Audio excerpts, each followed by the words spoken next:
Now, I believe you know what an inoculation is. That's when a doctor gives you a shot of a weak virus that your body fights off, and then you are immune to the virus. Well, that's medical inoculation. Did you know you can inoculate against ideas? Stick around. I'll tell you more.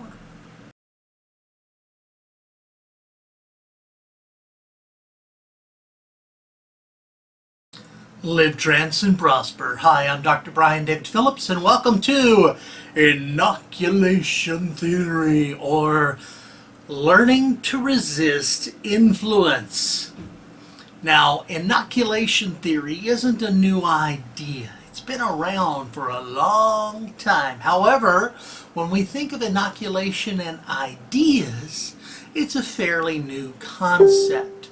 It came into the forefront of study in communication when, after the Korean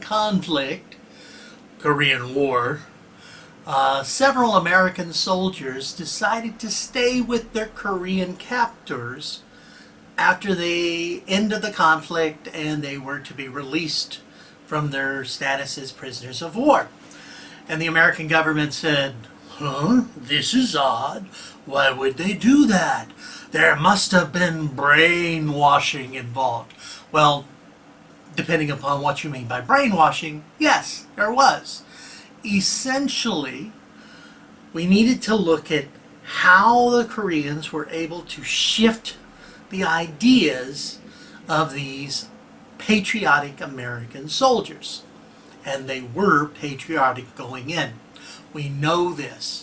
And what was determined was it wasn't so much torture, it wasn't so much deprivation, but conversation. The Korean captors were able to sit down and talk with them. But when they talked with them, they would ask them questions, and they were very skilled at asking just the right questions to put the American soldiers on the defensive. Because as you know, many Americans, and many people from many countries think, my country is the greatest. She's so awesome. And they have these patriotic ideas, and currently the idea of American exceptionalism is in the forefront again. That is, America, she's the best country in the world. And we see that in other countries too, of course. I live in Taiwan, and there are certainly folks who say, Taiwan, she's so awesome. And she is. Taiwan is an awesome place. But is it the most awesome place on the planet? Is America the most awesome country in the world? If all you've been given are these vague patriotic notions, and if you watch American politics or any other country's politics, you have these slogans about how great the country is, with very little substance in terms of, well, why is it so great? 'Cause it's great! But why is it great? Well, it's great because it's such a great place. Yay! Mom, apple pie, baseball. Well, that's essentially what happened with those soldiers who were prisoners of the Koreans. They were asked questions about, is America really that great? And the soldiers would answer, yeah, America's awesome. Well, why is it so awesome? Well, because it is. But why? And eventually, because they couldn't really come back with an answer to answer the questions in a reasonable way, or some of the attacks that were made, America, she kills more people than this. America currently has more people in prison than any other nation on the planet. Is that really a great nation? And some folks would, well, yeah, we're awesome because we have really awesome prisons, and there are chinks up here.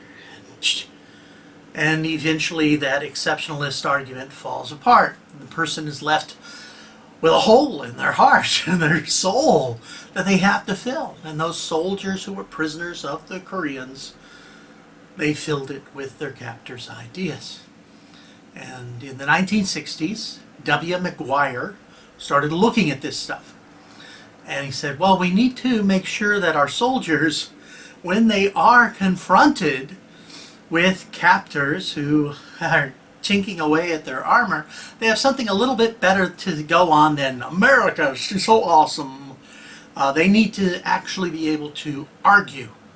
And he determined that just as medically inoculations have a weakened form of a virus, which the body then builds antibodies and destroys the virus and then has learned how to combat the predator, the negative argument.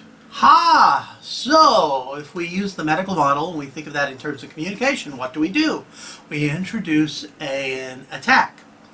Because what we learned is that ideas like the body, the immune system, flourish more powerfully when they have learned to defend themselves.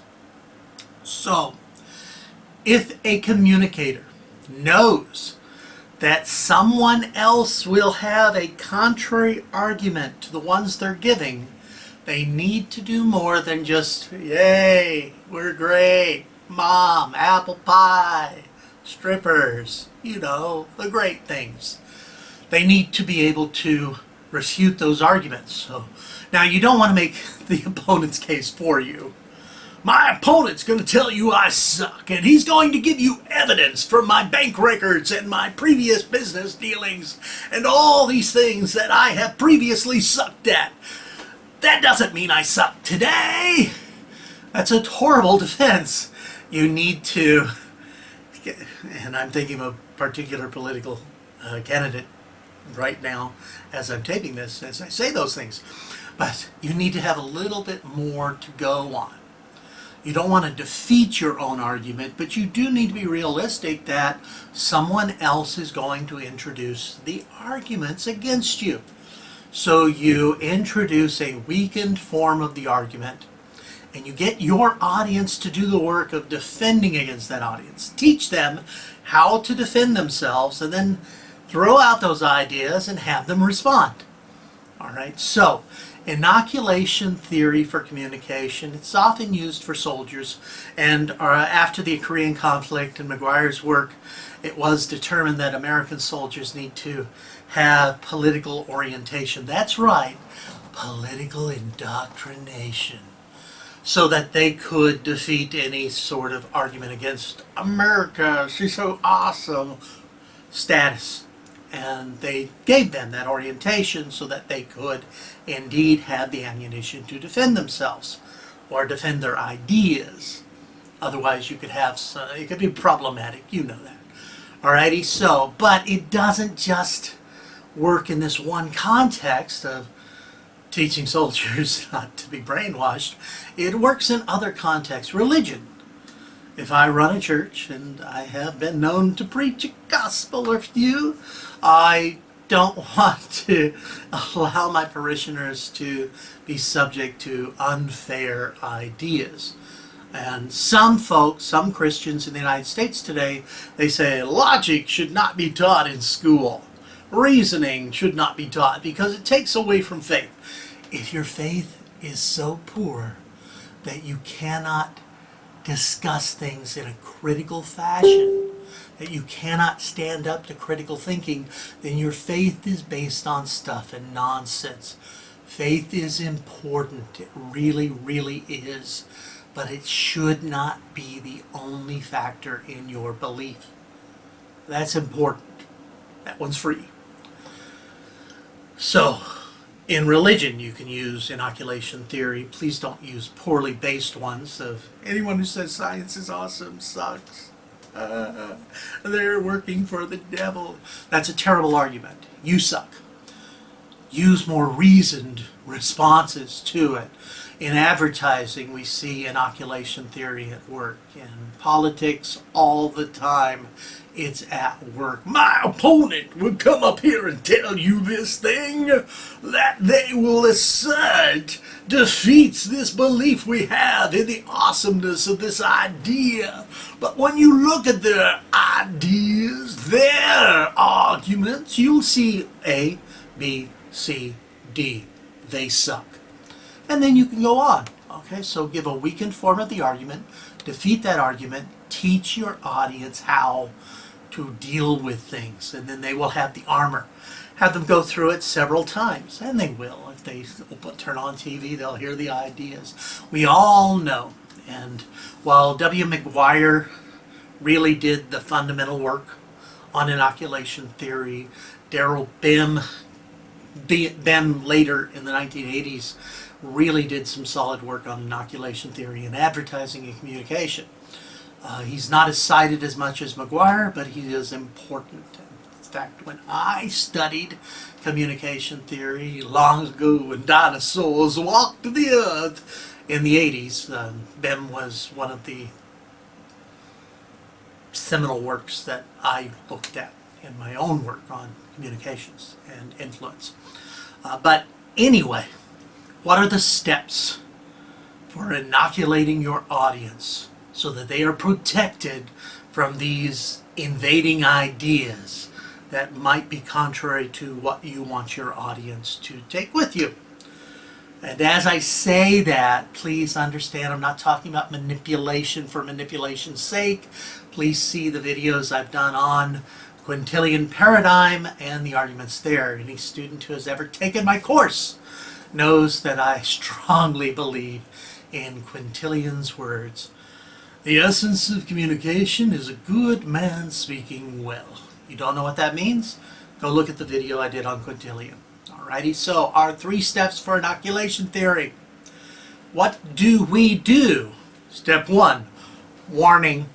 Warn them. Let your audience know that they will likely come across counter arguments. So let them be aware that such attacks may come.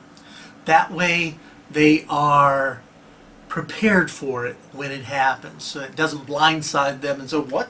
Someone actually disagrees with this fundamental idea? My brain's blown. No, they say, yeah, you're one of those. So warning, tell them that it will happen and that they must be ready for it. Step 2, weak attack. Attack the argument. Attack your audience members with the weak argument so that it is easy to resist. Okay, you're starting with baby steps, so you attack with a weak argument, and they say, posh, and say, see, you could defend. My students in communication, remember Robert Cialdini, influence theory, consistency, that if someone verbally says something, and if they provide a counter argument to something else, that means they're verbally stating, they are more likely to follow through and continue that belief system. Yay! So weak attack so that they can easily resist it. And then you have step 3, active defending. So warning, weak attack, active defending, and that is essentially the person, your audience member. They must actively defend themselves. And they must find it relatively easy to do so. You're training them so that when they're in an environment where you're not there to help them, they will respond appropriately. A wonderful, wonderful example of this is given by a woman whose child, a grade schooler, was transgender. Okay, the child, the little genetic boy, preferred to dress in dresses and preferred a feminine name and preferred to be treated as a girl. Well, obviously in elementary school there would be a lot of resistance to that, and the kid would come home from being bullied and things like that, and so the mother sat down with her and said, okay, here's what you do. We're going to play a game. Okay, you know that there's bullies and you know there's people who don't understand, and that's okay. They don't understand. Their minds haven't been open. But since you know this is going to happen to you, you're prepared for it. You know it's going to happen, so let's be ready for it. So we're going to play a game, and I'm going to make fun of you like a bully would. Okay? And I want you to laugh at me and tell me why I'm wrong, okay? And then the mother role played by attacking. Okay, and she made fun of her child. You wear a dress. So what's the response? Well, I like to wear dresses. Stupid. And that's a response. You wear a dress. Ha ha ha. Well, I like to wear dresses. If someone came to my home and said, you like to walk around naked, my response would be, well, duh. It's my home. I like to be the naked guy. Although, honestly, if you came to my home, you wouldn't catch me running around naked, because when I have guests, I do this fun thing called, put your clothes on, boy. Just as Paul in Corinthians told us to be a good host. So, you look funny. Well, thank you. I don't want to look like you. You're different. Yes, I know. Isn't it awesome? And the child will learn to laugh off these weak attacks, so that the next time that child went to school and the bullies came, and you know, elementary school, junior high, high school life, the bullies always come. That child was able to say, oh yeah, I know what they're doing. And it didn't affect them so negatively. Transgender children, LGBT kids, well, just pretty much any child who is being bullied can be helped with this strategy of teaching them. One, warning them, letting them know, you know bullies are out there, you know it's coming. Two, giving them some weakened forms of the attack so that they are easily resisted. And three, actively resisting, actively defending against those attacks so that you learn the response. And of course, Cialdini's consistency, they actually lock themselves more fully into the ideas. Not so much a parenting option, although that's certainly it. If I wanted to make sure that my child could defend against religious attacks, against my belief systems, which I may or may not have given her, then I would probably want to use that kind of a strategy as well. Or political beliefs, strategy as well. If you're talking to an audience, if you talk to an audience about stop smoking, you want to give them the right resistance arguments for those who might give them the impetus to go ahead and smoke, or social pressure. So you lock them in, get them to practice, and resist. So you train your audience or your communication partner how to resist through inoculation. Warn them. Resistance is happening, okay? Counter arguments are coming. They're coming for you. Teach them some attacks, okay? So attack them in a weakened form so that it's easy to resist, and actively resist those. So actively get in there and resist. Daryl Bim's inoculation theory, McGuire's inoculation theory is simply inoculation theory in communication, training to resist influence. I hope this has been helpful to you. If you have enjoyed it, please click hello Mr. Likey button, and do click that subscribe, because if you subscribe, hey, you get all sorts of awesome stuff, or rather you get a notice when I have a new video. Check out my web pages, check out our YouTube channel, and for the most part, I just want to hear from you. Let me know what you like and what you want to know more about. I make these videos not because I want to see my incredibly handsome face. I make these videos because I do want to help folks. And you're the person I want to help most. Well, you're the person I want to help right now. Maybe not so much most. I don't know who's watching right now. You could suck. I don't know. You probably don't. If you're watching my video, you're probably pretty awesome. Yeah. For the most part right now, this is Dr. David Phillips saying, live trance and prosper. Bye-bye.